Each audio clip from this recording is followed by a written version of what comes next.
మా జెన్జీ యూత్కి స్వాగతం సుస్వాగతం. నా పేరు కార్తిక్. ఇది నా పాడ్కాస్ట్ నాకు కొంచెం మెంటల్. సో సరదాగా ఈరోజు మనం మాట్లాడబోయే టాపిక్ పేరు వచ్చేసరికి వాట్ ఈజ్ యువర్ నేచర్. నీ స్వభావం ఏంటి? డెప్త్ ఫిలాసఫీలు అయ్యేం ఆలోచించకండి. చాలా సింపుల్ థింగ్. అందరికీ వాళ్ళ నేచర్ ఏంటో వాళ్ళకి తెలుసు. వాళ్ళకి ఏది ఇష్టం వాళ్ళకి తెలుసు మోస్ట్లీ. కొంతమందికి తెలియదు వాళ్ళకి ఏది ఇష్టం, వాళ్ళ నేచర్ ఏంటి అనేది. ఎందుకు తెలియదు అంటే వాళ్ళు యాక్సెప్ట్ చేయరు. ఫస్ట్ థింగ్ వాళ్ళకి తెలిసిన. అండ్ సెకండ్ థింగ్, చాలా తక్కువ మంది వాళ్ళ నేచర్ని యాక్సెప్ట్ చేసి వాళ్ళకి ఏది కంఫర్టబుల్ ఇచ్చిద్దో లేట్గా అయినా సరే రియలైజ్ అయ్యి వాళ్ళు అటు సైడ్ వెళ్తారు. అలా ఉంటారు. లేకపోతే వాళ్ళ నేచర్కి తగ్గట్టు వాళ్ళు అకార్డింగ్లీ వాళ్ళు అలా బతుకుతారు. సో ఇక్కడ నేచర్ అంటే ది గుడ్డా, ది బ్యాడా, ది అగ్లియా అలా కాదు. ఏదైనా ఓకే, గుడ్డా బ్యాడా, ది అగ్లియా అది మ్యాటరే కాదు. ఫస్ట్ తెలుసుకోండి. మీ నేచర్ మీరు తెలుసుకుంటే మీకు నచ్చింది, మీ కంఫర్టబుల్ జోన్, మీరు అటు సైడ్ వెళ్ళొచ్చు.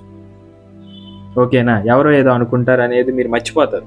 మీరు ఒకసారి అలా ఉండటం స్టార్ట్ చేస్తే మీ నేచర్కి తగ్గట్టు అంటే మీరు ఎలాగైనా ఉండండి, కానీ పక్కన వాళ్ళని ఇబ్బంది పెట్టకుండా ఉండటం. ఓకే, ప్రజెంట్ ఉన్న సొసైటీలో మనం మెకానికల్గా, స్ట్రెస్ఫుల్గా, ఫోర్స్ఫుల్గా కొన్ని చెయ్యాలి. థింగ్స్ కొన్ని చెయ్యాలి, పక్కాగా చెయ్యాలి. ఒక 20-30% లిమిట్ పెట్టుకున్నాం వాటికి. కొన్ని ఇంపార్టెంట్ మెయిన్ థింగ్స్. ఎందుకంటే అది మన నేచర్కి సపోర్ట్ చేసింది ఇండైరెక్ట్గా కొన్ని అన్కంఫర్టబుల్ థింగ్స్ అనేవి. సో వాటి లిమిట్ పెట్టుకొని చేద్దాం.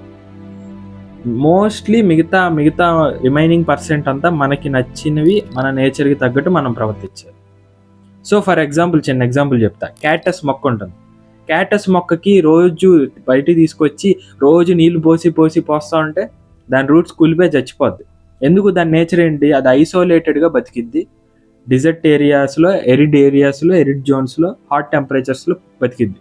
అదే ఒక పూల మొక్క తీసుకొచ్చి దానికి సర్టైన్ టెంపరేచర్లో మరీ కూల్గా ఉండకూడదు, మరీ వేడిగా ఉండకూడదు, ఒక హ్యూమిడ్ టెంపరేచర్లో, మాయిస్ట్ టెంపరేచర్లో పెంచాలి. లేకపోతే దానికి సపరేట్ ఎరువు వేయాలి. చాలా మెయింటెనెన్స్ ఉంటుంది.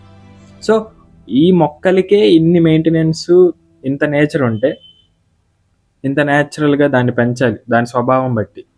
మన మనుషులకి డిఫరెంట్ పీపుల్ డిఫరెంట్ ఆలోచనలో ఉంటారు. డిఫరెంట్ పీపుల్కి డిఫరెంట్ నేచర్స్ ఉంటాయి. మన నేచర్ని మన స్వభావాన్ని మనం తెలుసుకోవడం చాలా ఇంపార్టెంట్. సరే మరి.